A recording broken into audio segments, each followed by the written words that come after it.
নমস্কার বন্ধুরা, আমি Shrabani. Welcome to my another blog. সকালবেলায় ঘুম থেকে উঠেই কাডো উঠানে চলে গেছে। জানে এই সময় আমি উঠানে থাকি।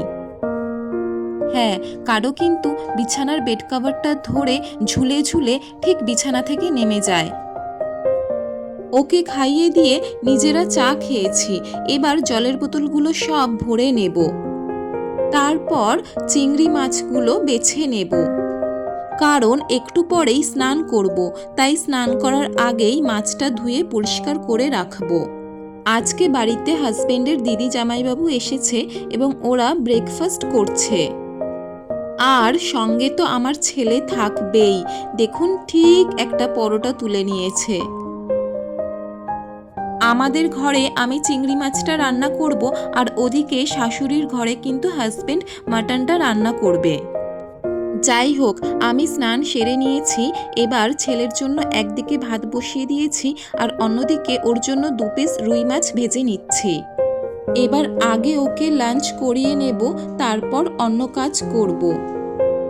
কারণ আপনারা তো জানেন, বাচ্চার পেট ভর্তি থাকলে মায়েরা কতটা নিশ্চিন্ত হতে পারে। এই দেখুন, সেই সকালে মাছ পরিষ্কার করেছি আর রান্না বসাতে বসাতে প্রায় 1টা বেজে গেছে। 2টো মাত্র পদ, তাই তাড়াহুড়ো বাঁধেনি।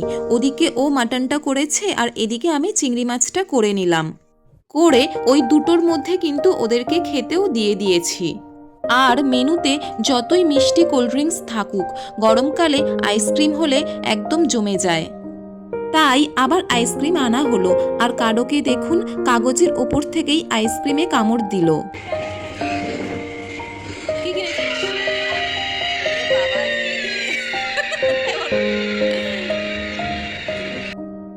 আইসক্রিম খেতে খেতে আমরা রাজ মুভিটা দেখে দুপুরটা কাটিয়ে দিলাম। আর বিকাল হতেই ছেলেকে নিয়ে একটু হাঁটতে বেরোলাম। এইভাবে কিন্তু পয়লা বৈশাখের পরের রোববারটা আমাদের দারুণ কাটলো।